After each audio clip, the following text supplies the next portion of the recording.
The golden hour light filtered through the dusty windows of Marina's small grocery store, casting long shadows across the worn wooden floors. At 62, Marina had seen countless sunsets from behind her counter, but tonight felt different.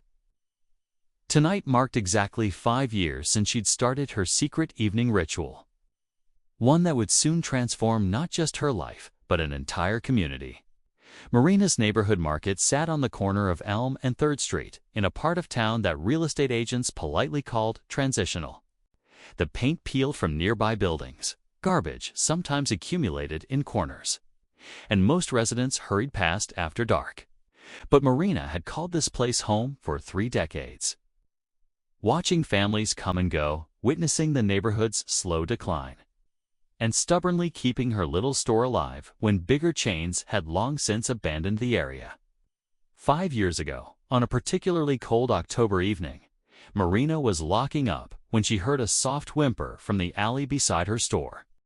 There, huddled behind a dumpster, she found a small, golden retriever mix, ribs showing through matted fur, eyes dull with hunger and resignation. The dog didn't even lift her head when Marina approached. "Ah, sweetheart," Marina whispered, her heart breaking. She'd noticed more stray dogs in the neighborhood lately, but had always felt powerless to help. That night, she went back into her store, grabbed a package of sandwich meat and a bowl of water, and set them down beside the trembling animal. The dog, whom Marina immediately named Hope, ate with desperate gratitude, her tail giving the faintest wag. As Marina watched, something awakened in her chest. A warmth she hadn't felt since her husband passed away 2 years earlier. Purpose, connection, love with nowhere else to go. Finally finding its destination. The next evening, Hope was waiting. Marina brought leftover soup and crackers.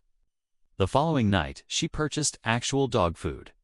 By the end of the week, Hope's tail was wagging vigorously, and she'd gained enough strength to follow Marina around the alley, golden eyes bright with trust and affection. But Hope wasn't alone for long. Word spread through the mysterious network of stray animals, and soon Marina found herself with regular visitors. Max, a gentle giant of a German Shepherd mix who'd clearly once been someone's beloved pet. Luna, a scrappy terrier with one ear that stood up and one that flopped down. Shadow, a black Labrador who was shy but desperately sweet. And Duchess, an elegant white dog with aristocratic bearing who seemed embarrassed by her circumstances, but too proud to refuse Marina's kindness. Each night after closing, Marina would transform.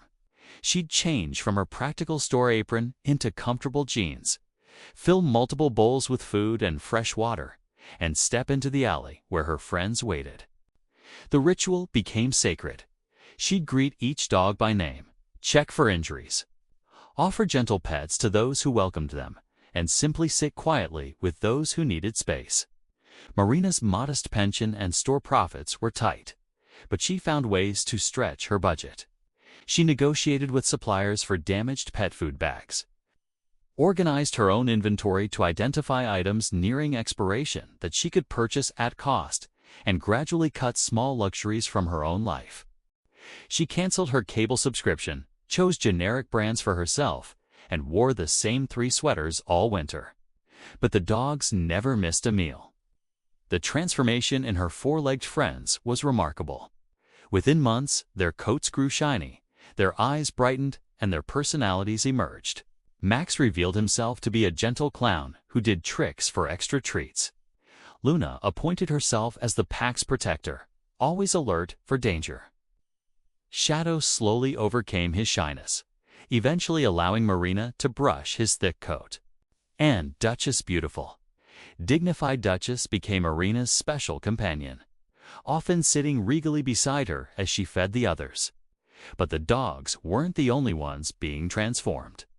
Marina found herself looking forward to closing time with an excitement she hadn't felt in years.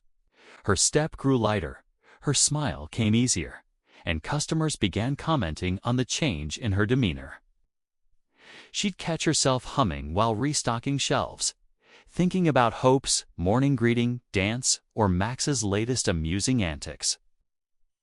the secret couldn't last forever. One evening in winter, as snow began to fall, young Jake Morrison was walking home from his job at the gas station when he witnessed Marina's nightly ritual. He watched from across the street as this elderly woman, who barely spoke to customers beyond paper or plastic, knelt in an alley, gently tending to 5 dogs with the tenderness of a mother caring for her children. Jake, 19 and struggling to support his younger sister after their parents' accident, was moved to tears. He approached cautiously, and Marina looked up, expecting judgment or demands to call animal control. Instead, Jake asked, "Can I help?" That question changed everything. Jake began stopping by after his shift, bringing leftover hot dogs from the gas station and helping Marina with the heavier water bowls. Soon, Jake's sister Emma joined them, contributing dog treats purchased with her babysitting money. The secret circle of compassion began to grow. Emma, a social media-savvy teenager, couldn't resist sharing the story. Her carefully crafted posts about the amazing woman in our neighborhood began gaining attention. Local news picked up the story. Donations started trickling in, first from friends, then from strangers moved by the tale of an elderly woman's quiet heroism. The attention made Marina uncomfortable at first. She'd never fed the dogs for recognition.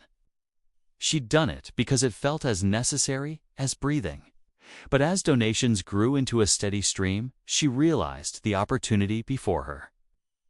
With help from Jake and Emma, she established a small nonprofit, Hope's Haven, named after the first dog who'd shown her the way. The local veterinarian, Dr. Sarah Chen, offered discounted services after reading Emma's viral post. A pet supply store began donating food regularly. A group of high school students organized weekend adoption events. Most remarkably, other residents began stepping forward, offering to foster, adopt, or simply help with the growing operation. Marina's Alley became a model for community-driven animal welfare. Hope found her forever home with a kind family who'd fallen in love with her story. Max was adopted by a retired veteran who needed a companion as much as Max needed a home. Luna went to a family with children who matched her energetic spirit. Shadow found peace with a quiet couple who understood his gentle nature. But new strays continued arriving, drawn by the same mysterious network that had brought the first group. Marina, now supported by a small army of volunteers and regular donations, could help them all. The alley that had once been a symbol of the neighborhood's decay became a beacon of hope, literally. Someone donated solar lights that illuminated the feeding area, and a local artist painted a mural on the adjacent wall showing dogs and humans together, with the words, "Love multiplies when shared," in flowing script. The transformation wasn't limited to the alley. The positive attention Marina's work received began attracting other investments to the neighborhood. A coffee shop opened across the street, drawn by the foot traffic from adoption events. Property values stabilized, then began to rise. Neighbors who had never spoken began working together on community cleanup days organized around Hope's Haven activities. Marina, meanwhile, found herself becoming a reluctant local celebrity. Newspapers wanted interviews. A cable network featured her story in a segment about everyday heroes. Speaking invitations arrived from schools and community groups. But she remained grounded in the simple truth that had started it all. Love, when given freely and consistently, creates miracles. On the 5-year anniversary of that first night with Hope, Marina stood in her alley, now officially designated Hope's Haven Alley by the City Council, surrounded by Jake, Emma, Dr. Chen, dozens of volunteers, and several success stories. Families with their adopted dogs, all healthy and loved. A small plaque on the wall read, "In memory of all the strays who led us home to ourselves." Hope herself was there. Gray-muzzled now, but still radiant, wearing a flower crown her adoptive family had made for the occasion. She ran to Marina with the same enthusiasm she'd shown as a starving puppy, as if to say, "Look what you started. Look what love can do." As the celebration continued around her, Marina reflected on the journey. She'd thought she was simply feeding hungry dogs. Instead, she'd nourished an entire community's capacity for compassion. She'd proven that one person, with nothing more than determination and an open heart, could create ripples of kindness that expand far beyond anything they could imagine. The evening ended as it had begun 5 years earlier, with Marina in the alley, surrounded by dogs. But now the alley was beautiful. The dogs were healthy and loved, and Marina was no longer alone in her mission. She looked up at the stars, barely visible above the city lights, and whispered a prayer of gratitude for that first cold night, when a hungry dog had shown her that the greatest luxury isn't what you keep for yourself, but what you give away. In feeding the strays, Marina had fed her own soul. In saving them, she had saved herself. And in the process, she reminded an entire community that heroism isn't about grand gestures or recognition. It's sows about showing up consistently and compassionately for those who need you most. Like and subscribe for more videos.